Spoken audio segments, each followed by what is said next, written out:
ஆசிரமத்தை விட்டு வெளியேறி திரும்பி வருவதை தவிர அவர்களிடம் வேறு வழி இல்லை. இப்பொழுது உங்களிடம் வேறு எந்த வழியும் இல்லை நாராயணரே.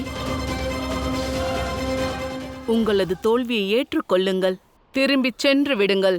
தர்மத்தையும் சமநிலையையும் விட்டுவிட்டு திரும்பிச் சென்று விடுவேன் என்று ஒருபோதும் எண்ணாதீர்கள். இன்றல்ல என்றுமே அந்த குணம் எங்களிடம் கிடையாது. இருந்தும் இந்த சமயத்தில் தர்மத்தை தேர்ந்தெடுத்துக் கொள்ளும் விஷயத்தில் அதர்மத்தையே நீங்கள் நாடியிருக்கிறீர்கள். மீண்டும் சொல்கிறேன், நாங்கள் உங்களுக்கு புரிய வைத்துள்ளோம். பாவங்களை காப்பதற்காக நீங்கள் உங்கள் புண்ணிய தவபலத்தை தர்மத்திற்கு எதிராக பயன்படுத்தியுள்ளீர்கள். தங்களுடைய தாய்மையின் பலத்தை பயன்படுத்தி அதர்மத்திற்கு துணை புரிந்துள்ளீர்கள் காவிய மாதா.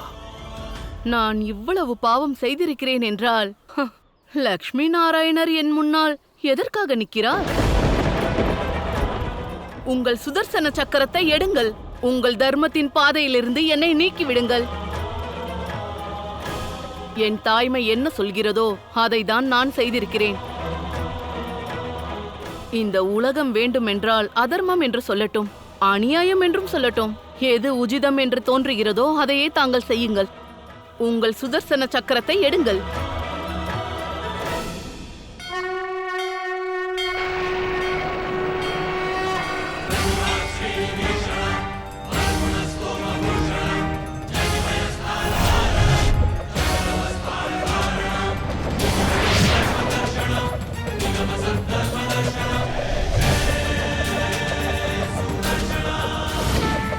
இதுதான் சரி என்றால்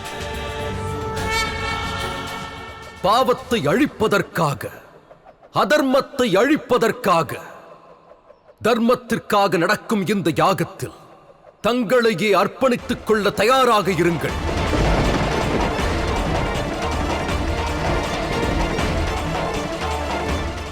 தர்மத்தின் பெயரில் யாகத்தில் ஒரு பெண்ணை தியாகம் செய்ய போகிறீர்களா? ஒரு ரிஷியின் மனைவியை துன்புறுத்துவீர்களா? தாங்கள் பதிவிரதை ஸ்திரீயாவீர்கள், ஓர் சிறந்த தாயாவீர்கள். அதுபோல நானும் தங்களை மிகவும் மதிக்கிறேன். ஆனால் இன்று நீங்கள் அதர்மத்தை தேர்ந்தெடுத்துள்ளீர்கள். துஷ்டர்களுக்கு அடைக்கலம் தருகிறீர்கள். தங்களுடைய தேர்வு என்னை தூண்டிவிட்டது. அதனால் சமநிலைக்காக சுதர்சன சக்கரத்தை பயன்படுத்தியே தீரும்.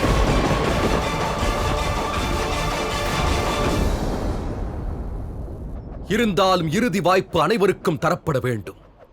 ஆதலால் தங்களுக்கும் ஒரு வாய்ப்பளிக்கின்றேன். என் வேண்டுகோளை ஏற்றுக்கொள்ளுங்கள் காவிய மாதா. தேவர்களை குணப்படுத்திவிட்டு அவர்களுக்கு முக்தி அளியுங்கள். அதோடு அசுரர்களுக்கு பாதுகாப்பு அளிப்பதை விட்டுவிடுங்கள். அவர்களை அனுப்புங்கள். தர்மத்தை கடைபிடியுங்கள் காவிய மாதா. இல்லையெனில் தர்மத்தை காக்க சுதர்சன சக்கரம் தயாராக உள்ளது.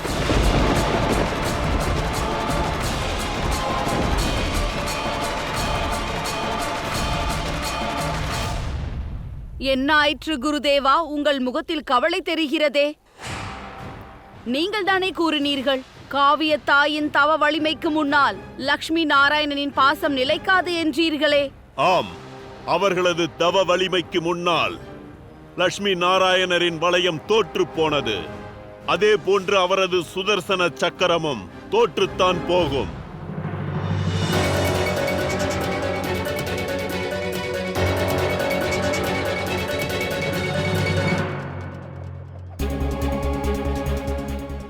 கவலைப்பட வேண்டாம் மகனே. நான் இருக்கும் வரையில் உங்களுக்கு யாரும் தீங்கிழைக்க இயலாது. நீங்கள் கவலையின்றி உள்ளே செல்லுங்கள். எச்சரிக்கை காவிய மாதா.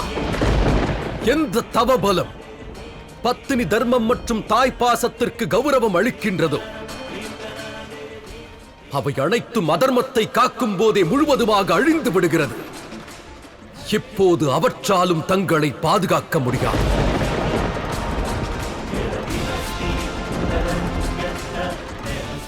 அதர்மத்திற்கு துணையாக நிற்காதீர்கள் காவிய மாதா. அங்கேயே நில்லுங்கள். நாராயணரின் சுதர்சன சக்கரத்தால் எதுவும் செய்ய இயலாது. எச்சரிக்கை காவிய மாதா.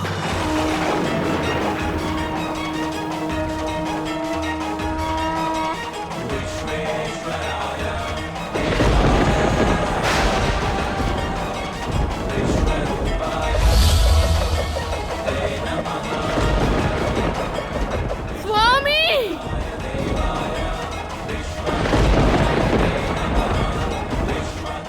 காவ்யா, மகனே!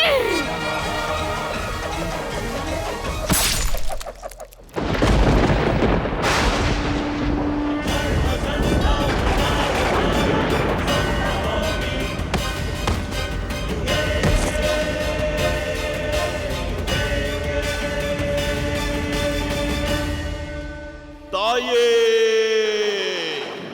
காவ்யா,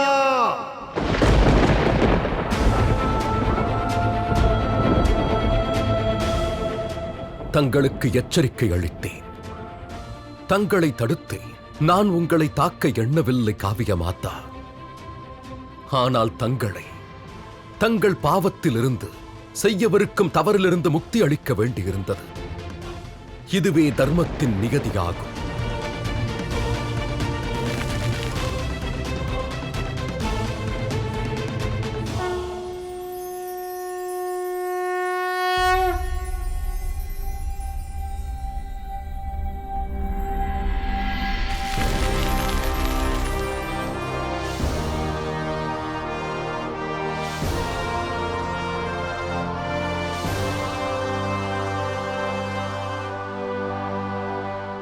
காவிய தாயாக இருந்து அதர்மத்திற்கு கை கோத்தீர்கள்.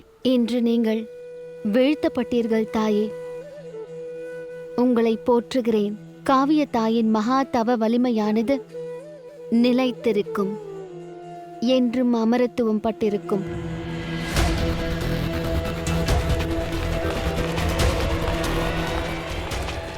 தேவகணங்களே, அசுரர்களை விடக்கூடாது. இவர்களை சிறைபிடித்து விட வேண்டும். எங்களை மன்னித்து விடுங்கள் காவிய மாதா.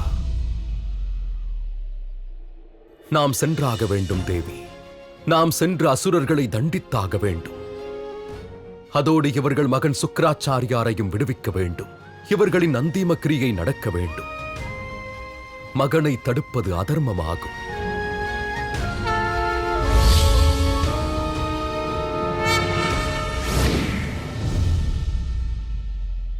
தாயே, என்னுடைய தாய்,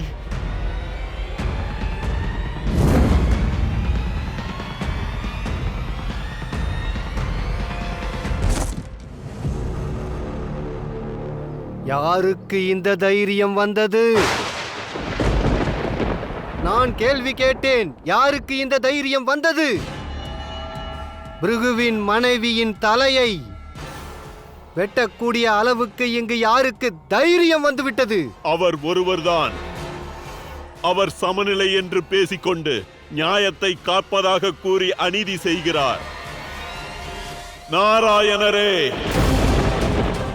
அதோடு இதற்கு சாட்சியாக இருந்தவர்கள் தேவி லட்சுமி மட்டுமல்ல, அனைத்து தேவகணங்களும் ஆவார்கள். நாராயணா! நான் கூறினேனே பலி, கர்மத்திடமிருந்தும் காலத்திடமிருந்தும் யாரும் தப்ப இயலாது. இப்போது இங்கு எந்த ஆசிரமமும் இல்லை, இங்கு எந்த சந்நியாசியும் இல்லை. இப்போது உன் அழிவிலிருந்து உன்னை யார் காப்பாற்றப் போகிறார்கள்?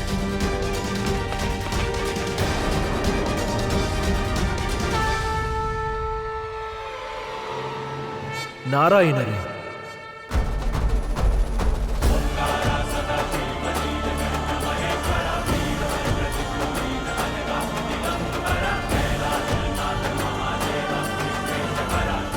மகாதேவா,